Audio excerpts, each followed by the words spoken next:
The leaders of some of the most powerful tech and social media companies got a grilling today from Democrats and Republicans alike.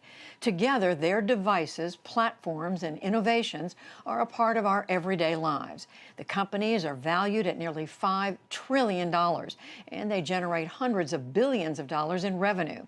They employ significant numbers of workers, and they include two of the world's richest people.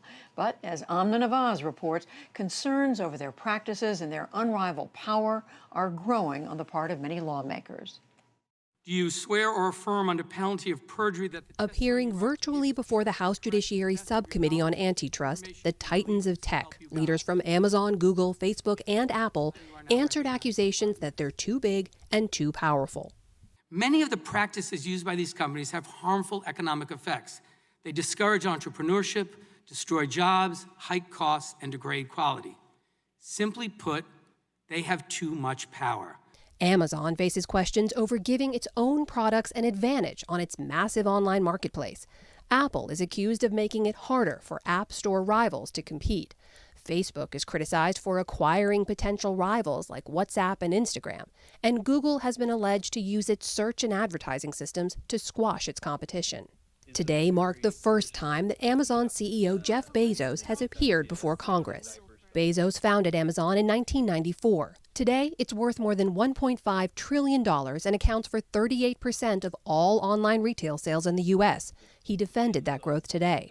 We compete against large, established players like Target, Costco, Kroger, and of course, Walmart, a company more than twice Amazon's size. 20 years ago, we made the decision to invite other sellers to sell in our store, to share the same valuable real estate we spent billions to build, market, and maintain. Tim Cook took over at Apple in 2011. Today, it's the most valuable company in the world at $1.6 trillion. In the hearing, Cook portrayed his massive company as an underdog.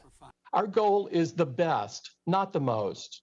In fact, we don't have a dominant share in any market or in any product category where we do business. Mark Zuckerberg founded the social networking site Facebook in 2004. Today, more than 3 billion people use Facebook-owned platforms at least once a month, and it's worth $665 billion. Zuckerberg today called the growth of apps like Instagram an American success story. It was not a guarantee that Instagram was going to succeed.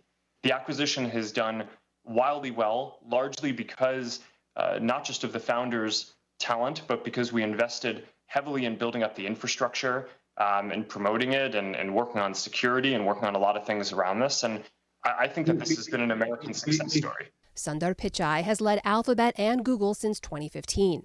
Every day, 90% of online searches happen on Google. The company is valued at $1.5 billion. He pushed back on questions about Google's search engine blocking competitors. We have always focused on providing users the most relevant information, and we rely on that trust for users to come back to Google every day. For more than a year, the committee has investigated the companies through more than 1 million documents and hundreds of hours of interviews. Washington State Congresswoman Pramila Jayapal cited one of those interviews in a question to Bezos. A former Amazon employee in third-party sales and recruitment told this committee, quote, "There's a rule, but there's nobody enforcing or spot checking. They just say, don't help yourself to the data. It's a candy shop. Everyone can have access to anything they want." Do category managers have access to non-public data about third-party products and businesses? Well, here's what I can tell you. We do have certain safeguards in place. We train people on the policy. We expect people to follow that policy the same way we would any other. It's a voluntary policy. As far as I'm aware, no other retailer limits their use of data at all. There's no actual enforcement. There's no actual enforcement of that policy. And while the hearing's stated purpose was antitrust, I'll just cut to the chase. Big tech's out to get conservatives. That's not a suspicion. That's not a hunch. That's a fact. some Republicans on the panel focused on what they call censorship of conservatives by big tech.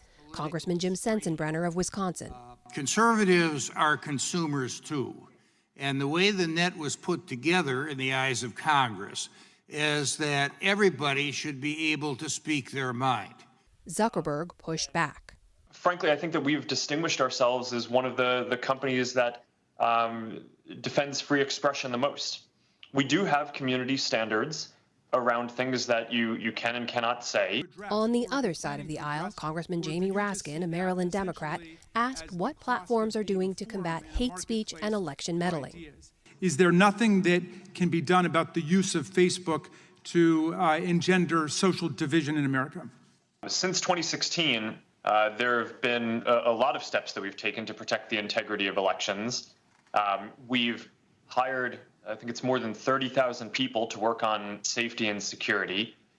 We've built up AI systems to be able to find harmful content, including being able to find more than 50 different networks of coordinated and authentic behavior, basically nation states trying to interfere in elections. Still, there was bipartisan concern the four tech giants are exerting too much influence. I'm concerned that you've used Amazon's dominant market position to unfairly harm competition. Google buys up companies for the purposes of surveilling Americans, and because of Google's dominance, users have no choice but to surrender. And without action from Congress, that influence is unlikely to wane.